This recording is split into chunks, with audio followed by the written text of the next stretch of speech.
He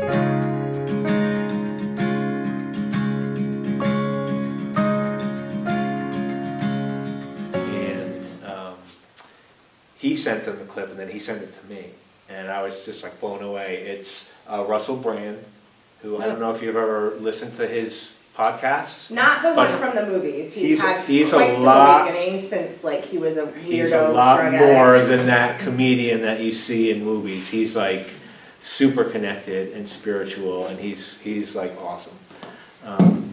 So it's an interview that he did with this guy, and it's about this new drug that the FDA just approved. It's an injectable drug to fight obesity. It's it's Big Pharma's solution to the obesity epidemic in children. So it was just approved for kids ages 12 and up, and you'll see it's the Pediatric Association is recommending now to any obese or overweight person, child over 12, and adults to take this drug. So this is like a huge cash cow for them. It's like trillions of dollars a year, and you basically have to take it for the rest of your life. And so it's like a 12-minute clip, but it just talks about the whole system and like everything that we've been talking about. And they do a really good job of just discussing just how corrupt and how much the enemy is like got a hold of our food system. So it's a really good video. So one thing that we all require is sweet lady food. Without nutrition, Gareth, without healthy diets, without good information about the food we eat, we are lost. Callie Means is an activist who used to work in the food and pharma industry before leaving to become a whistleblower on companies like Coca-Cola, where he actually was involved in lobbying. For example, did you know that once they blagged it so that Coca-Cola got recommended to children, like kids can drink Coca-Cola, it's good for you. He now highlights the ways in which big food and big pharma rig the system to maintain profits and keep us unhealthy. Your obesity is their profit. Callie, thanks for joining us, mate. Oh, great to be here, Russell. Now, we've just come out of a crisis where there's been some controversy around injecting children, perhaps needlessly. What is this new obesity drug, Ozempic, and what's the story behind it, and why is it dangerous, Callie? Ozempic? Well, this is a scandal that I think is the biggest story in the country right now. The American Academy of Pediatrics, which is what sets the guidelines for pediatrics in this country, is actually a wholly owned subsidiary of pharma. The majority of their funding comes from pharma, but they set the agenda. And just last week, they recommended that every obese and overweight person in this country over 12 gets an obesity drug, and this is a lifetime injection. It says on the label for this drug that there are serious and unknown metabolic effects if you go off this drug. So we have seen teenagers, particularly during COVID, now 45% obese or overweight. It's obviously because of a rigged food system. Early in my career, I actually helped Coke rig the system. They pay the American Academy of Pediatrics directly. They pay the American Diabetes Association. Those associations, the medical establishment, has been silent that the fact that the cells and the metabolism of our children has been decimated by our food companies. But now that 45% of children are overweight or obese, we are getting a full court press to have this obesity drug injected into a large percentage of American teens, making them lifetime patients. What's so dangerous about this, Russell, and honestly heartbreaking, having a new son, is that obesity isn't the problem. The problem is that children systematically, through a rigged system, are putting, poisonous, processed food into their system. And even if this obesity drug worked perfectly, which it doesn't and has massive side effects, if you're eating 25% less poison, you're still eating poison, you're still feeding your cells bad things, you're still going to have a lot of diseases and not an optimal life. So once again, it's a distraction. It's a pharma distraction, making lifetime patients. And I think the most important thing here, or one of them, is that this is projected to be the most expensive drug in American history. We're on track to spend trillions on this drug. It would be much cheaper to just have healthy food for kids. It's extraordinary.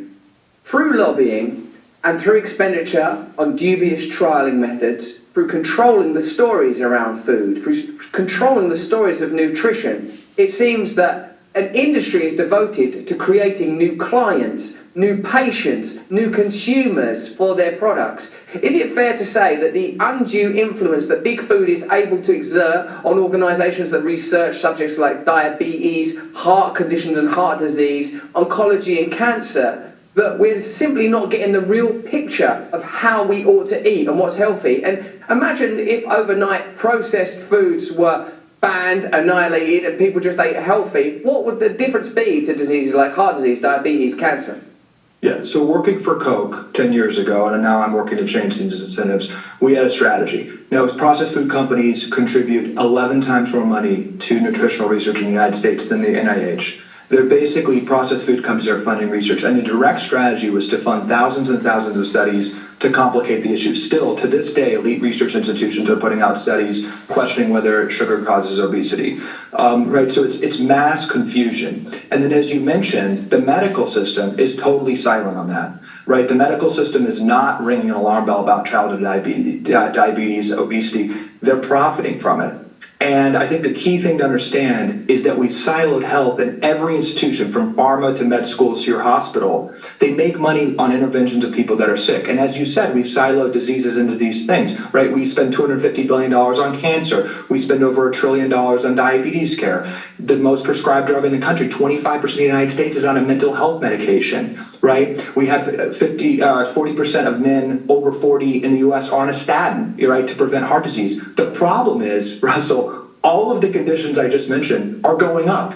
As we're treating them, as we're spending trillions of dollars to treat these conditions in silos, they're all getting worse. Rates of everything is going up. It's because the foundational reason for all of the diseases you mentioned, Russell, it's very simple, and we're being gaslighted. It's because of food, right? If you are metabolically healthy, if you're eating healthy food, if you're at a normal weight, you're very unlikely to die from COVID. You have an almost 0% chance of getting diabetes, heart disease, even Alzheimer's, which is now called type 3 diabetes, and is highly tied to metabolism. So we are ignoring the actually simple root cause, and this is by design, right? People getting sicker and sicker, and us kind of confused about why that is, helps the medical industry profit. And I'll just close, with this story. I was actually debating a leading Harvard doctor this week, who is a big proponent for Ozempic. There's this big push. She's saying that obesity is actually a genetic disease, not tied, quote, to food or lifestyle. They're literally arguing that at Harvard. And when pushed, she said she does not know why there's a crisis of childhood obesity, and it's, quote, complicated. This is not complicated. We are being poisoned from a rigged food system, and the medical system is profiting. That is disgusting that the Food and Drug Administration Agency, the FDA, they regulate both Big Pharma and they regulate Big Food, and they take 45% of their funding from the pharmaceutical industry. And we can see now how what you correctly adjudicate to be a process of delicious poisoning through sugary, fatty, salty, processed foods is a win-win for them. I get the sort of symbol, the metaphor, talking to you, Callie, that the agricultural models that meant that we were able to detach ourselves from nature, plus industrialization and our corrupt systems, has meant that the food that we are fed are the most profitable foods, not the most nutritious foods. That was bad enough when it were carbohydrate-based diets, peasants in whatever country eating potatoes or pasta or rice or whatever, bread, whatever's the appropriate food for peasants in that time. But now the appropriate food is poison. I see us as if we were latched with tubes, siphoning off our energy, pumping poisons into us, but we're like blobs of commodity now. And that when you say that our finest educational and academic institutions have been co-opted, that there is no credibility, that it is normal for a top Harvard professional to be so apparently credulous about how childhood obesity could increase when sugar and fat are increasing in diets, and when there is so much money spent on lobbying by the food industry. So, mate, what was your personal epiphany? When did you realise that you were working in a deeply corrupted industry? And what can we do now, systemically and individually? So my sister was the pride of the family. We both went to Stanford. She was much smarter than me. She was president of her undergrad class, was top of her class at Stanford Med School, and then was an elite surgeon. And she, after training for 13 years, had an out-of-body experience where she was doing her third surgery of the day, looking down at a patient, and they had inflammation. She was doing a sinusitis, cutting out their sinus. And she did not know why that person had inflammation. She was only trained in medical school how to cut that out, how to prescribe a drug. And what she realized is that Stanford Med School, Harvard Med School, all the elite med schools in the United States, 80% in total, do not teach one nutrition class to doctors. And then when you trace the money, more than 50% of medical school funding touches pharma. Doctors spend almost every moment in medical school learning pharmacology. They actually do not have any awe, as you talk about, Russell, or understanding or curiosity about the interconnectivity of our body and the miraculousness of life. They stand, our medical system is incentivized to stand and wait for people to get sick. She quit and has been on a war path. Her name's Dr. Casey Means and has inspired me a lot. And then that ties recently to our beloved, our best friend, our mom, dying of pancreatic cancer. She got that diagnosis in 2021, died 13 days later, was perfectly healthy. And tying that back, pancreatic cancer is highly tied to metabolic dysfunction to food. Cancers, dementia, kidney disease, COVID deaths, all these things, when you trace it, are actually tied to food. So, Russell, it's really convinced me, some of these personal experiences, you did really take it to a spiritual level. We are decimating our human capital when 25% of kids now have prediabetes. Diabetes is cellular dysregulation in their brains, throughout their precious bodies. This is the first order issue, and I think we're really being just distracted from it, and we need to get back to just awe and curiosity about the interconnectivity of what's happening in our body. I think it's the most important issue we face in the world. Yes, I think you're right.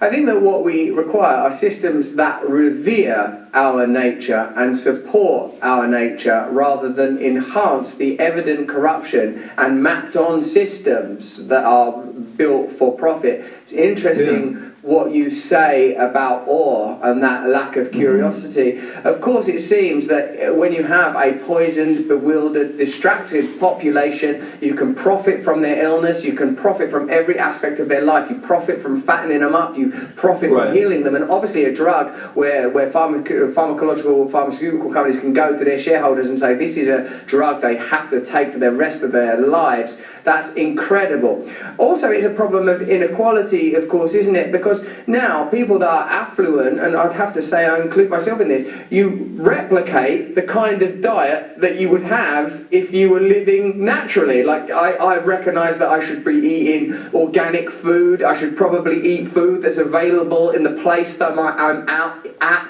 in the season that I'm in. The ordinary conditions of our evolution are now a privilege because we are tied to economic systems and institutions of profit that will not afford us access to nature, even when it comes to sustenance, let alone nutrition. Yeah, I'm a free market guy, but I think the free market's been totally rigged. And I think it's incumbent, and I am optimistic because we're calling this out. I do think people are waking up. I want to put one point, though, on this class issue, because I think that debate's really weaponized. I talked about this on other programs, but working for Coke, one of the first things we did is pay the NAACP and other civil rights groups. And I think that's part of the playbook. It's to racialize and make the debate a class issue. Of course, it was total gaslighting, because what was at stake here is that Coke wanted more funding to keep lower income children on Coke, which is giving them diabetes. But I really want to make this point. If you came down, as an alien to Earth, to the United States, and saw what was going on, 80% of adults obese or overweight, metabolic dysfunction, 8 of the 10 top killers tied to food, just getting away from our evolution, right? You'd have a clear policy recommendation. Let's really focus on food. Let's focus on teaching kids how to exercise, how to meditate, to get control of their mind, how to eat healthy. That would obviously, anyone 100% of the time would say that's the policy recommendation. That's not what we do. We wait for everyone to get sick and then drug them, and it's much more expensive. In the United States, and this is an important point going back to Ozempic, the obesity drug, because the system's so rigged, because pharma spends 3 times more than any other industry on lobbying, the United States is not even able to negotiate the drug price. even though they're the largest payer. So Ozempic, prices don't go down when volume goes up. Prices are going up in healthcare and quality is getting worse. So Ozempic is $2,500 a year. It's not going down. There's a full court press for government subsidization taxpayer funding. It literally, this sounds hyperbolic, but this is the case. If that is prescribed how it's projected, that will be trillions of dollars over the next 10 years. So again, when we talk about these costs, we talk about poor folks not being able to afford the food.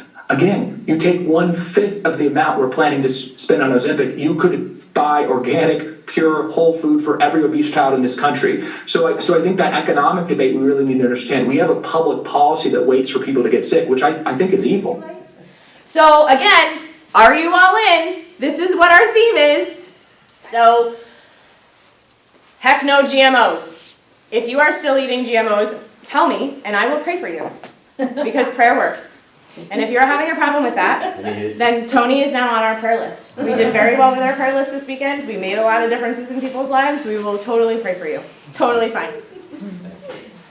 Ditch the processed foods. If that was not a beautiful 13-minute illustration, and I will forward it to you so you guys can watch the beginning part of it,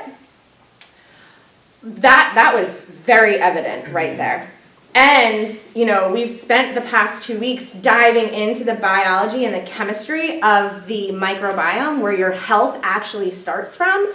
So if you're putting those things into your body, this is why everybody is so metabolically messed up. It's because of the dysbiosis within your gut. The bacterial imbalances, bad bacteria get fed by processed foods, sugars, GMOs, and all that other junk, and good bacteria die. That's what's happening. You need your good bacteria for hormones, for your central nervous system, for your mood regulation, for every function that you have. Again, you are more bacteria than you are human. So if you are not feeding those good guys, then they're not going to be able to keep you healthy. Avoid processed sugars. You want coconut sugar, you want maple syrup, you want honey, you want date sugar, you want molasses. Those are natural, God-given things. Artificial sweeteners, I'm not even talking about that. Like, seriously. Stevia? Stevia is not an artificial sweetener. Stevia is a plant. Okay. I advocate, oh yeah, that should have been in the regular sugar thing. Stevia, brilliant. Get the bottled one, like the tincture. It is a plant. I grow it in my garden every year. It is very easy to grow. It is so super sweet. Pick one of those leaves and suck on it or make tea with it. It's like, whoa. They also have a Coca-Cola plant that really does taste like Coca-Cola. It's really crazy. Not made by the same company. It's a plant. It comes from a seed. But stevia is a plant. They soak it in water, or they soak it in whatever solution, maybe, I don't know. But they make a tea, and then they put that in a bottle. I don't know how the powdered one is done. I don't like powders like that. I like to say stay away from all white powders, legal or illegal. And so just stick with the tincture. That's 3 times. Right now. 3 times. I love you. Supplement with probiotics. We'll talk about that a little bit. Ditch the antacids. Anybody here have heartburn? Anybody here had? Really? No? I went through spells of that Heartburn. years ago. It's been a long Acid time. reflux. That's the same thing. Oh, at times. Okay. I haven't going on So it's so bad you don't. you should do. Like then we'll get you on the syllabus. Okay.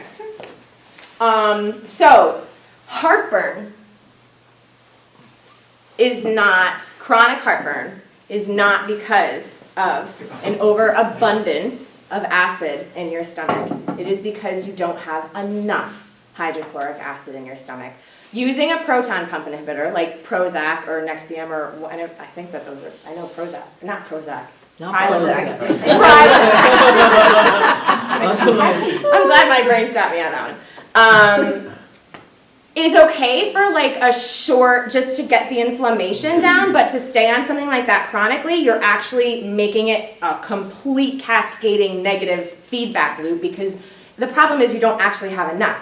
So your stomach is working so hard to get everything churned up the way that it's supposed to be, as opposed to just food going down, hitting hydrochloric acid, and letting that process go and churning it, you know, the way that it's supposed to. It actually, so when you don't have enough stomach acid, it actually pushes the food back up through your pyloric sphincter, and the hydrochloric acid that you do have in there is what is burning the bottom of your esophagus, causing heartburn. It is not because you have too much stomach acid, it is because you don't have enough. Okay, so anyways, absolutely no NSAIDs. They wreck your gut lining. They wreck them.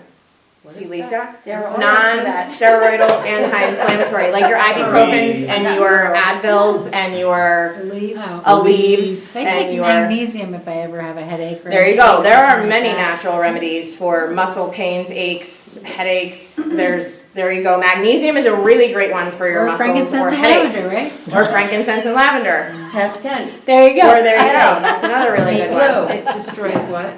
Again? Your gut lining. It completely wrecks your microbiome. Actually, I had twisted my ankle and I didn't have any, thing. I took my magnesium and I had my frankincense and lavender. I put it on my foot and I cold press and I'm like, okay, we're good. It took the Yeah. swelling right down. So That's why they gave it to baby Jesus. yeah. You need fiber. I'm not playing, y'all. They knew what they were doing. Frankincense and myrrh are and rose are like the three king and queen of oils that they touch you on every single level, spiritually, physically, emotionally, That has metabolically, the like highest frequency is everything. rose. It's like 500 and something. I believe you. Yeah. You know me in numbers. You need fiber. The bugs inside you eat fiber. Bad bugs don't eat fiber. Bad bugs only eat processed food and this type of junk. Bad bugs don't eat fiber. They don't want it. So feed your good bugs this and you'll bring balance back. You want a diverse local diet and you want it to be organic. This is a repeat slide, but I thought it was really important because I changed it up a little bit. You want to start low with low amounts of vegetables, and you want to go slow. Especially if you've been eating a processed food diet for a long time, because you're dislodging a lot of toxins all at once, which you need to let your body get rid of. In those processes that it gets rid of, we'll talk about that when we do the detoxification lecture. And then also, you don't want to all of a sudden end up really constipated because you're now going home and eating like 10 bags of carrots, and your body's like, I can't digest this because I'm like, full of like swampy water. Like, you have to really clean out gently. Like, this is a beautiful system. Like, treat it like the highest quality silk you could possibly find. Like, just be gentle, but be on a mission. And when I say go slow, I don't mean like one day do something and then 4 days later, then for 4 days you take off and you go back to your normal habits, because that's not going to break a momentum. Like, that's not going to create momentum. So have intention, start cleaning out your house, start moving things in your reality to make you remember and fall out of those bad habits that you are currently stuck in. Start right now. Small changes can be a game changer. See what I did there? Game changer? That's a great bit. Great. 24 hours. In 24 hours, you can start changing the psychology and your internal ecosystem. That's all it takes. That's brilliant. Like, that's God on our side. But you have to, free will, right? You have to actually walk towards it. And then He'll help you.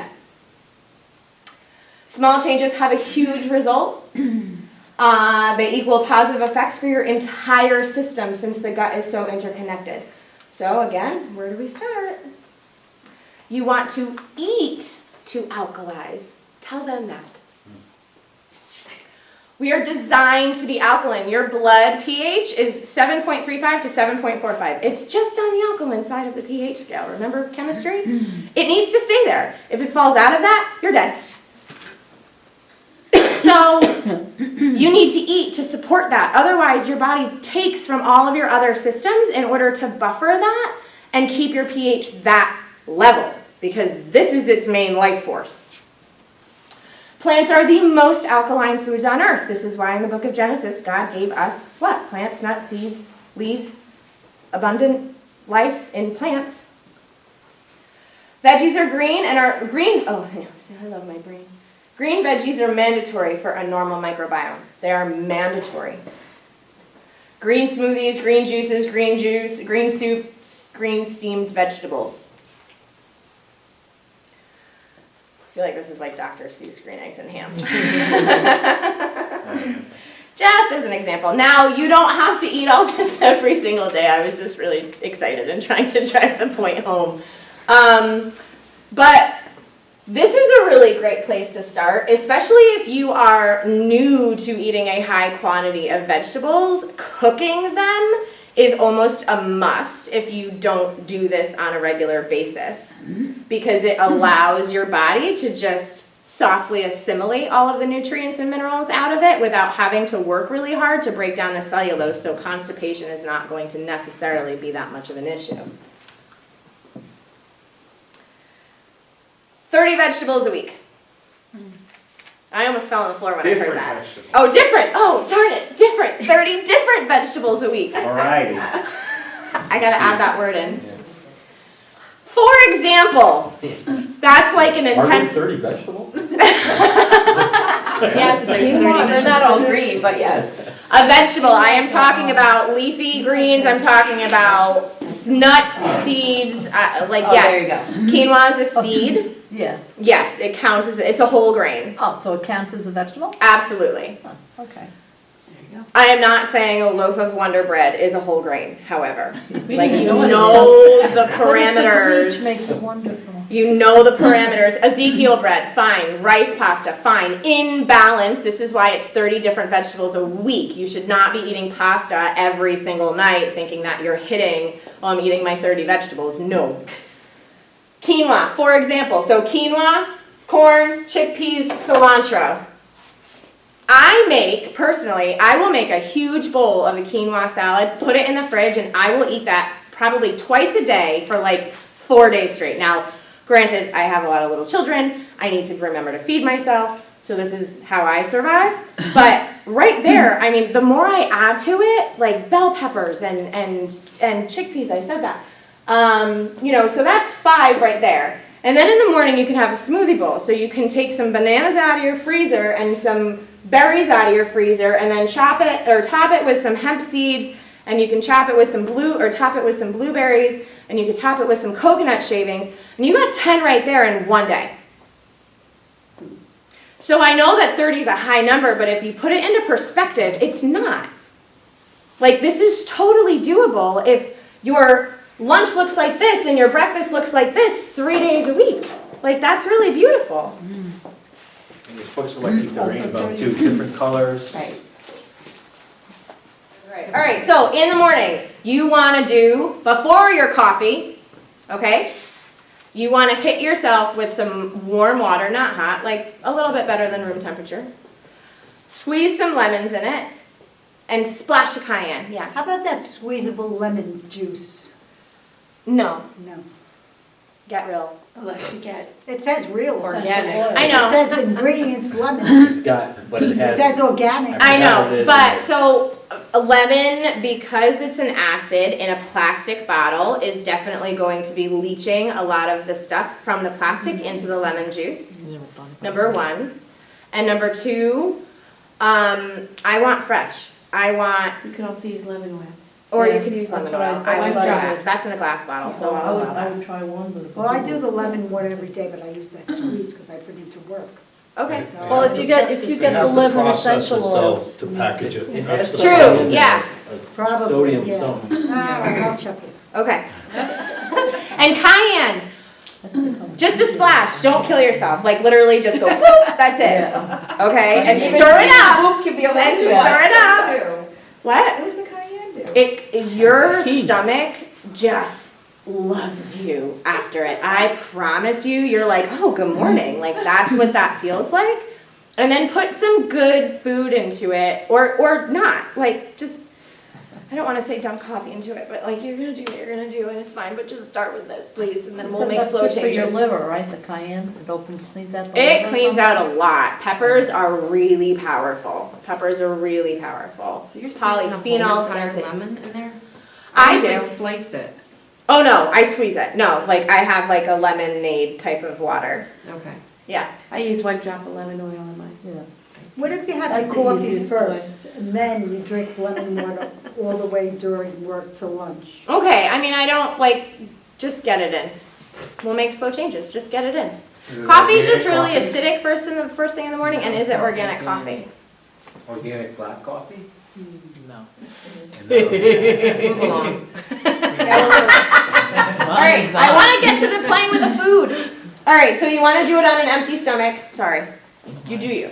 We'll talk later. Soluble and insoluble fiber, you need both of them in your diet. Soluble fiber is going to come from things like chia seeds. Remember when I made them last week? They like turn into gel. Well, that is like a superfood for your gut microbiome. So you want that in your diet. You want flaxseed in your diet. Those things are mega, mega, mega awesome for gut healing. And your leafy greens, they do way more than just this, but they are like, you can think of them as like a broom that go through and like clean you out. But again, they have vitamins and minerals and your body assimilates so much out of them, but it was just for, ease of having a short lecture. Fermented foods, if you can tolerate them, just 2 spoonfuls, that's it. This is medicinal stuff that we're talking about, if you can tolerate them, all right? Now, where do you find this at again in the grocery store? What aisle? It's going, where do you shop? Big Y. You walk in, you walk through hell in the bakery aisle. What big one you go to? The one in New Milford. Okay. And then you get to, so then there's a beautiful rack where all of talking about that little corner over there in the right hand Yeah, side. so there's the one rack with the juices and then the bathroom entrance and then the next one. It's in that one on the wall, eye level. But just keep those blinders run through the bakery. Why do you think they put that stuff right by the door? They have a new one with You just start yelling to the grocery store, say it, say it! But that's a big why. You go right into the produce. Yeah, I know. Some places are designed way prettier. That area, yeah, you do. All right, let's see. 9. Here's another one. You can also think about it this way, if you would like to think about it this way, if this one's easier for your brain. 9 cups of fruits and vegetables a day. You can mix them up with 3 cups of leafy, like in a big salad. 3 cups of colored, like beets and carrots and whatever else. You're going to call it red peppers. Make a sheet tray and roast them. 3 cups of sulfur. Those are your onions, your garlic, your shallots, your mushrooms, and your brassicas. Like What's a brassica? broccoli, cauliflower. Oh. Swiss chard, like those things. Maybe Swiss chard's not. I don't know. I But I know just got broccoli done doing my cauliflower. shopping list, and I never cooked with shallots before. My daughter. Oh, they're really like sweet onions. They're Yeah? very nice. They're very good. More gut. Your prebiotics. Prebiotics are the food that your gut bacteria eat. You don't take them in pill form. Artichoke, dandelion, garlic, chicory root. They make a great dandy blend, makes a great coffee out of chicory root and some mushrooms, I believe. It tastes like coffee because of the chicory root. So it might be something that you want to just venture into. I know for a while, if I am on a coffee kick, I will always mix it with a mushroom blend or the dandy blend or some sort of like golden turmeric thing just to like make it a little bit more medicinal. And I do my coffee black. I do it that way so that I don't want it all the time. Because I am like keeping my body in check. Like, no, you can't have that. No, sorry, not good for you. Put pea milk in the coffee. Or pea milk. Yeah, that's what they do. And it lightens it nicely and A Red Bull? Ripple. Oh, Ripple is a pea-based coffee. you're right. Yes, my brother buys that. It's Pea yellow protein. peas. Pea protein. Yeah, From from peas. yellow peas. What's it called, Ripple? Ripple, yeah. Ripple half and half. Big Y has it. So your short chain fatty acids they're produced in the colon and they help heal your gut. So you want to feed, again, you just want to feed those good bacteria because if you're feeding them, then they're producing short chain fatty acids and then your gut is healing because that's what your gut's supposed to do. It's supposed to do that. Things that they really love, those bacteria, cornmeal, potatoes, whole grains, peas, legumes, dietary fiber, like carbs, but like not like Wonder Bread carbs, like good carbs. And a probiotic, 1 to 2, again, a probiotic, you don't take a probiotic and expect your microbiome to grow. A probiotic helps with your system as it moves through your system. It will stay in your system from 1 to 2 weeks, 1 day to 2 weeks. That's it. Like that's the duration of it. That's why you have to continually take them. They are a beautiful creation and everybody should take them. Are those the pill forms you're talking about? Yes, Okay. those, yes. Okay. Sprouts, super easy to digest. Super easy to digest. Not necessarily something that you have to worry about if you're starting to assimilate a really heavy vegetable diet into your life. They are 10 to 50 times more nutritionally dense than the fully grown plant. You have a little broccoli sprout. That sprout grows into a fully grown broccoli. So the amount of nutrition that's in that gets into this. Now, granted, there's the soil involved here, but the magic that is happening in that little sprout that just came out of that seed, it's like a newborn, it's like a stem cell. It is so potent in medicinal qualities. It's not even funny. Were you here for that lecture? We're going to redo that. I think I went back on YouTube and looked at Okay. that. And you had that, yeah. So these are really easy to grow. I have 3 jars sitting on my shelf right now at home with lentils, garbanzo beans, and navy beans because I'd never done them before. And I'm like, okay, let's see if these sprout. Microgreens, really easy to sprout. These things are really easy to do. Seaweed, feeds your good gut bacteria. There's a beautiful seaweed recipe up there. Everybody that had it last time that was here, including Greg, loved it. So don't be scared. Algae. I have a company. I'm not affiliated with them at all. It's a brilliant company. You can do a little shot of algae. You can get it at Whole Foods. It has got 65 different minerals, vitamins, amino acids, fatty acids. It is so nutrient dense. These are the 3 most nutrient dense food sources on planet Earth, and they are the easiest to assimilate into your body. Huh? Lisa's a really good student. I know when I'm listening to somebody smart. Thank you. You're welcome. Took me a long time to be able to hear that in my life. Okay.